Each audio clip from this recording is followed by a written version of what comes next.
ছিল, তাই জন্য বাড়ির সকলেই যাব। তো যাওয়ার কথা আছে 6:30, আর এখন অলরেডি বেজে গেছে 6টা। তো তাড়াতাড়ি করে রেডি হয়ে নি, আর গাড়ি অলরেডি চলে এসেছে। তো চলো তোমরা আমার ভিডিওটা কন্টিনিউ করতে থাকো, আর হ্যাঁ আই হোপ আমার ব্লগটা দেখতে তোমাদের খুব খুব ভালো লাগবে। তো চলো। তো গাড়ি চলে এসেছে, আর আজকে সকলেই যাব, পাপা, মা, দিদি আর দুটো কাকু আর আমি। আর একটা মজার কথা কি জানো, যেখানে মানে গাড়িটা আসার কথা ছিল সেখানে আসেনি, অন্য জায়গায় এসেছে। আমাদেরকে ফোন করে ওখানে ডেকেছিল, আমরা আবার গিয়েছিলাম, বাট আগে যেখানে আমরা দাঁড়িয়েছিলাম গাড়িটা আবার ওখানে এসেছে। তো এরকম করে 3বার আমাদেরকে গোল গোল করে ঘুরিয়েছিল। তো ফাইনালি গাড়িতে উঠে খুবই তাড়াতাড়ি আমরা কলকাতাও চলে এলাম, আর যা যা কাজ ছিল খুবই তাড়াতাড়ি মেটানোও হয়ে গেছিল। তো অনেকটা হাতের সময় ছিল, তাই ভাবলাম যে সঙ্গে সঙ্গে কি বাড়ি চলে যাব। তো সামনেই ছিল ভিক্টোরিয়া, তো ভাবলাম চলো একবার ভিক্টোরিয়াও ঘুরে আসি। তো ভিক্টোরিয়াতে এসে গেছি, আর এখানে পাপার টিকিট কাটছিল। আর আমরা যখনই ভিক্টোরিয়াতে এসেছি কোনো না কোনো কারণে আমরা ভিতরে ঢুকতেই পারিনি, মানে মিউজিয়ামে ঢুকতে পারিনি। কখনো এটা বন্ধ থাকতো আর কখনো আমাদের তালা থাকতো, এরকম করে আমি ভিতরে কোনোদিনও ঢুকিনি। তো আজকে ফাইনালি ভিতরে ঢুকবো, আর আজকেও বন্ধ কিনা আমি জানি না। তো ভিতরে ঢুকে গেছি, আর আজকে ওয়েদারটা এতটাই ভালো ছিল, মেঘলা মেঘলা ওয়েদার, হালকা হালকা বৃষ্টিও পড়ছিল। বাট যখন আমরা ভিতরে ঢুকে যাই বৃষ্টিটা কমে গেছিল। আর ভিউটা দেখো গাইস কতটা সুন্দর ছিল, পুরো সাদা মার্বেলের একদম ভিক্টোরিয়া, আর এতটা ভালো লাগছিল, মেঘলা ওয়েদার ছিল, আর ঘুরে বেশ মজাও লাগছিল। তো চলো ফাইনালি ভিতরটা একটু ঢুকা যাক।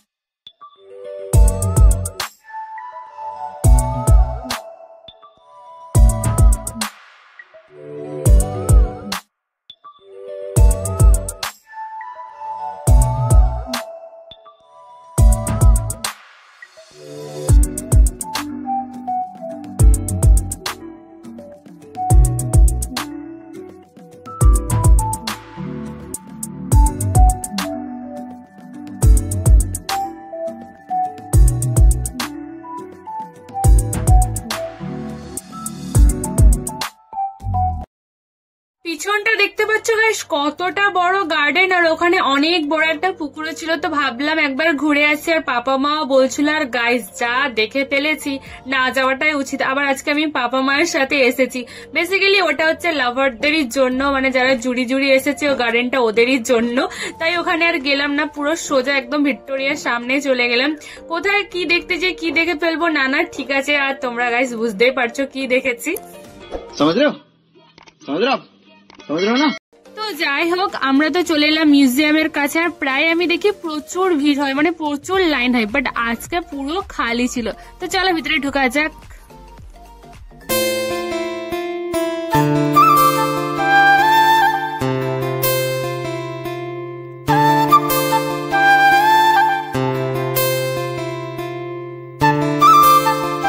সত্যি কথা বলতে আমি ছোট থেকে কোনোদিনও কোনো মিউজিয়ামে যাইনি, এটা হচ্ছে আমার ফার্স্ট বার। হ্যাঁ আমি ছোট থেকে কোনো মিউজিয়ামে যাইনি, হয়তো কেউ নিয়ে যায়নি, আর বড় হয়ে যখন এসেছি কোনো না কোনো কারণে বন্ধ থাকে।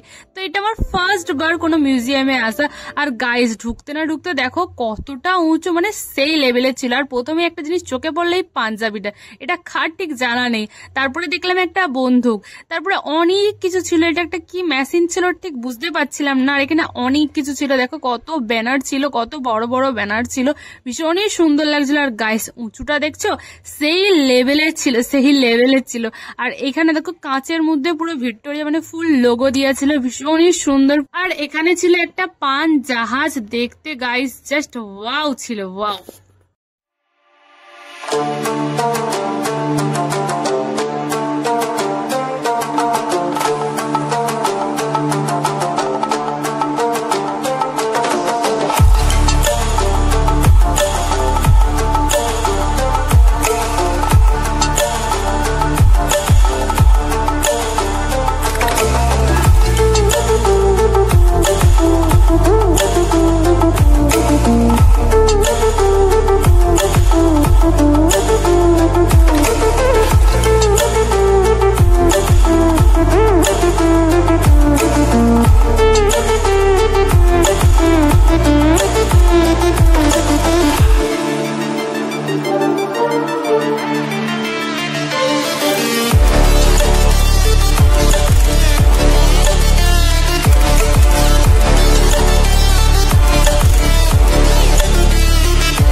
তো পুরোটা ঘুরে নিলাম। তো চলো এবার উপরে মানে দোতলায় যাওয়া যাক। আর যত মানে দিন হচ্ছে তত ভিড়ও হচ্ছিল, আর আমরা অনেক সকাল সকালই চলে এসেছিলাম, তো একটু খালিও ছিল, আর এখন অনেকটা ভিড় হচ্ছিল।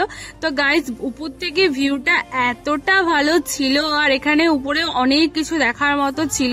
তো এখানে স্ক্রিনে অনেক কিছু দেখাচ্ছিল, মানে কিছু বলার নেই, জাস্ট শুধু দেখতেই থাকো।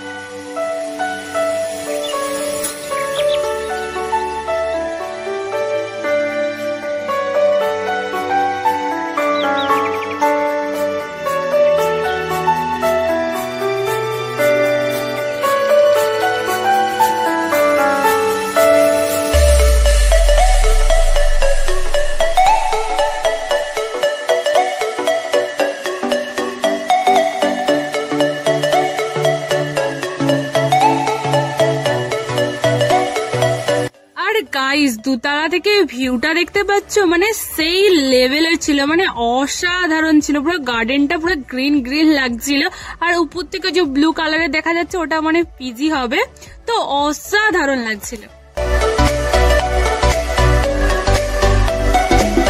ওই দিকটা তো ঘোরা হয়ে গেছে, তারপরে এই দিকটা এলাম, আর এই দিকে দোতলা থেকে নিচের ভিউটা দেখো কত ভিড় হয়ে গেছে আর কতটা উঁচু। মানে এখানে প্রত্যেকটা সিলিং এর উপরে মানে ডিফারেন্ট ভাবে কাজ করা আছে, আর সবগুলাই অসাধারণ সুন্দর ছিল।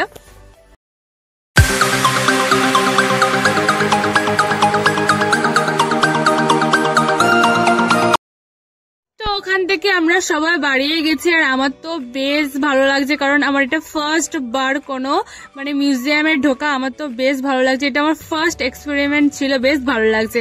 তারপরে যেতে যেতে দেখলাম এই ঝর্ণাটা তো অসাধারণ লাগছিল, মানে বিশাল বড় পুকুর, একটা ঝর্ণা ছিল আর একটা বিশাল বড় পুকুর ছিল, বেশ ভালো লাগছে। আজকে মেঘলা মেঘলা ওয়েদার, এগুলো দেখতে তো অসাধারণ লাগছিল।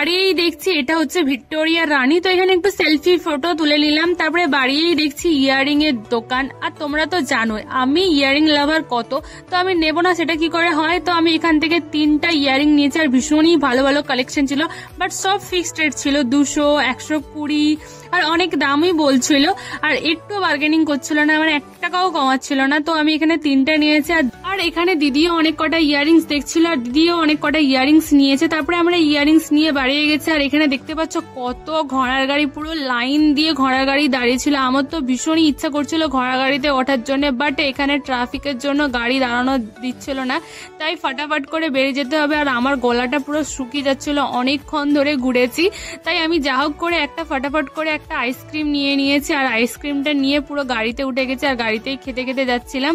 আর আমি জানতাম না যে আমি আজকে মানে কলকাতায় এসে ভিক্টোরিয়ায় আসবো, আর আমার ফোনটা একদমই চার্জ ছিল না, 50% চার্জ ছিল, আর আমি যখন ভিডিওটা বানাচ্ছিলাম আমার মাত্র মানে 7% চার্জ ছিল। তারপরে আমরা কোলাঘাটে যে একটু চাও খেয়ে নিয়েছি, আর আমরা হোটেলেও খাওয়া দাওয়া করছি, বাট সেই ফুটেজটা তোলা হয়নি আমার, তখন ফোনটা পুরো 0% হয়ে গেছিল। আর ভিডিওটা কেমন লেগেছে, যদি ভালো লেগে থাকে please do like, share and subscribe করে দিও। তোমরা একদম সাবস্ক্রাইব করছো না, প্লিজ সাবস্ক্রাইব করে দিও। তো আজকের মতো এতটা, দেখা হচ্ছে নেক্সট ব্লগে। তোমরা সুস্থ থেকো, ভালো থেকো। তো আজকের মতো টাটা।